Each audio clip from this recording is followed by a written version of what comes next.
The Lord be with you. And with your spirit. A reading from the Holy Gospel according to Matthew. Glory to you, O Lord.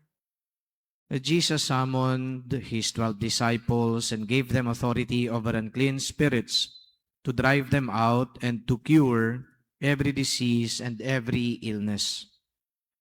The names of the 12 apostles are these: first, Simon, called Peter, and his brother Andrew, James, the son of Zebedee, and his brother John, Philip and Bartholomew, Thomas and Matthew, the tax collector, James, the son of Alphaeus and Thaddeus, Simon the Cananean, and Judas Iscariot, who betrayed Jesus.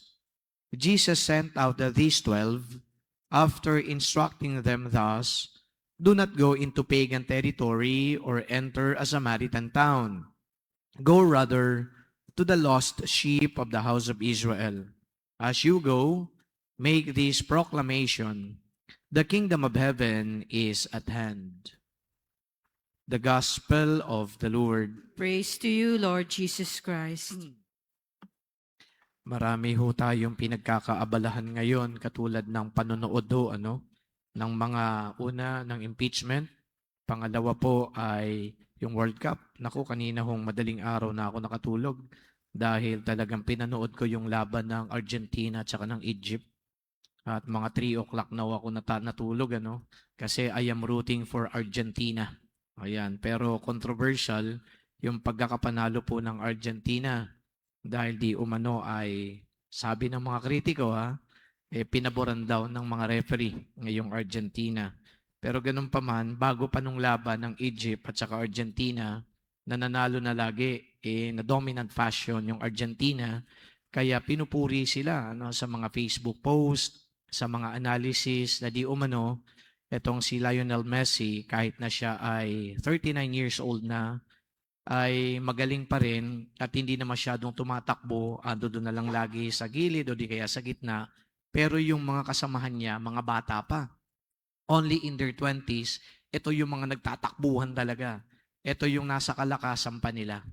At dito sinasabi nila na i-exploit yung kumbaga ay galing nitong si Lionel Messi sa pagbibigay sa kanya ng mga supporting cast. Ngayon tinitingnan ko yung kumbaga ay mga komento nitong mga pundits o yung mga eksperto na mga bata pa, kaya sila yung nagtatakbuhan. Naisip ko din na there will come a time na magiging veterano din yung mga batang ito.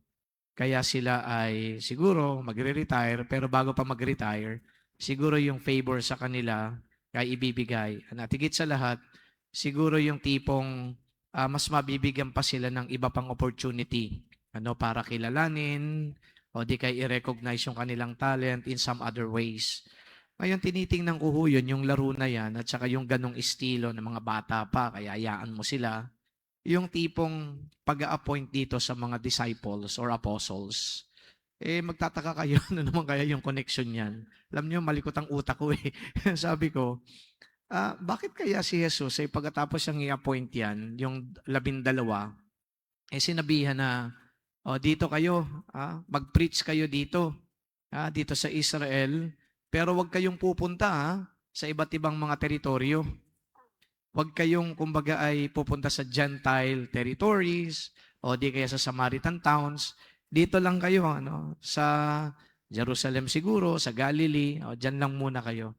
Anong ibig sabihin nito? May limited exposure lang muna yung mga apostles. Bakit kaya merong limited exposure muna? Kasi yung mga teritoryong binanggit ni Jesus na wag puntahan, Gentiles, ito yung mga wala talagang alam sa Diyos Kung sumasamba man ito, hindi yung Diyos na sinasamba natin, yung mga Diyos-Diyosan. Kaya kapag pinapunta mo doon yung mga neophyte, baka lamunin lang sila ng mga Gentiles. Pagdating naman doon sa Samaritan towns, alam niyo naman, di ba, na yung Samaritans at saka yung mga Hudyo, they don't see eye to eye. If you recall, there was a time even that James and John told Jesus, gusto nyo, paulan na namin ng apoy yan because they were not allowed to enter a Samaritan territory. And so, napikon kagad yung magkapatid na James and John. Hindi sila sanay. Ang tawag po dito ng mga scripture scholars hindi pa dapat na-expose sa mga cross-cultural na mission itong mga apostol kasi ka-appoint lang sa kanila. So yung limited exposure, yung limited nila na, movements or whatever, ay strategic para kay Jesus. But you will recall, after the resurrection, nung binanggit ni Jesus sa kanyang mga disipulo, "Go therefore and make disciples of Christ, proclaiming the good news," blah, blah, blah. Sinabi niya, to all the world. Go therefore to all nations. Di ba? To all nations na. Hindi na ngayon pinagbawal na wag ka na dun sa Gentile territories. Wag ka na dun pumunta sa Samaritan town. Bakit kaya?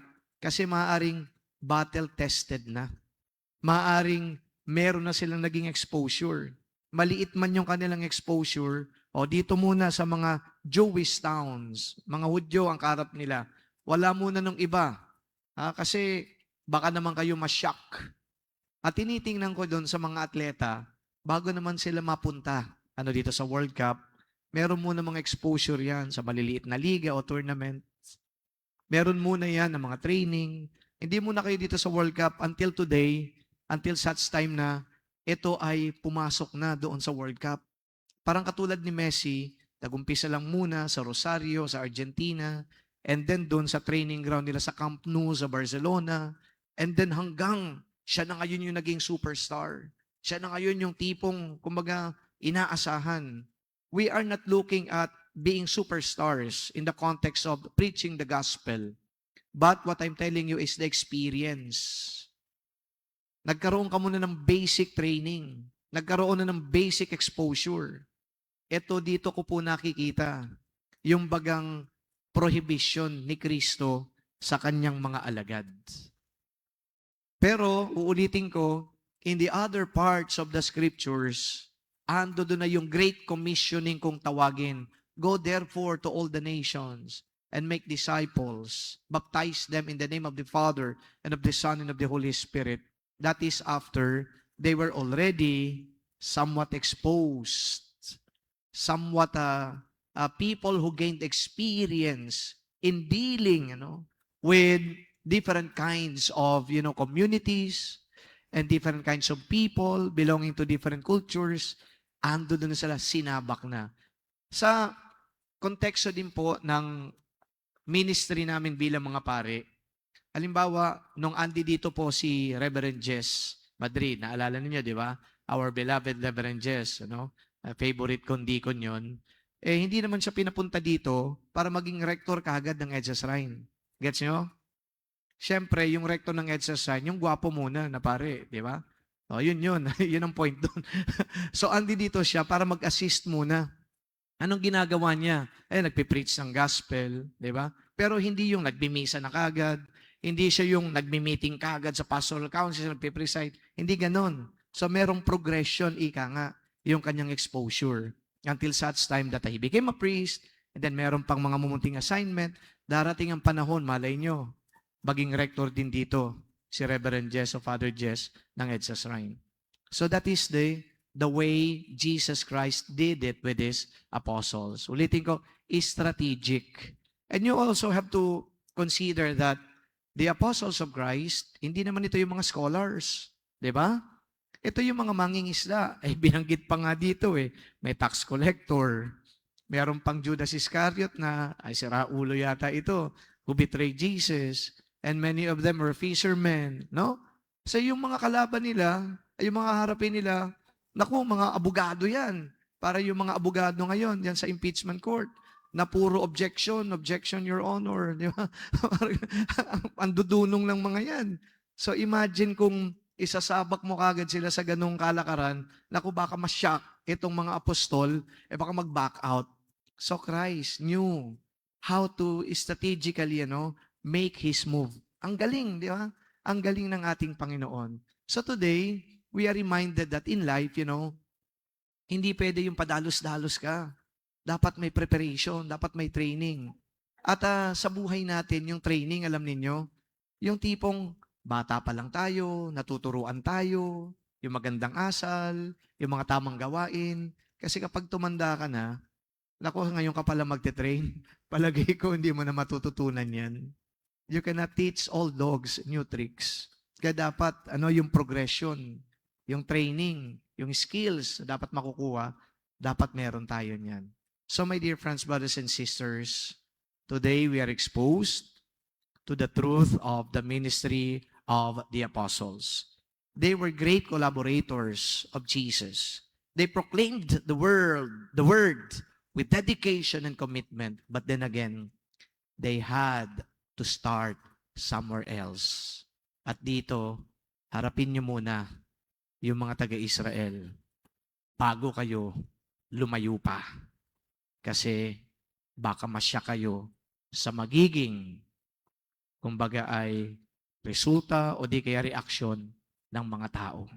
So we thank the Lord for reminding us that in life, indeed, we need patience, we need also to train ourselves, and we need to learn along the way. Amen.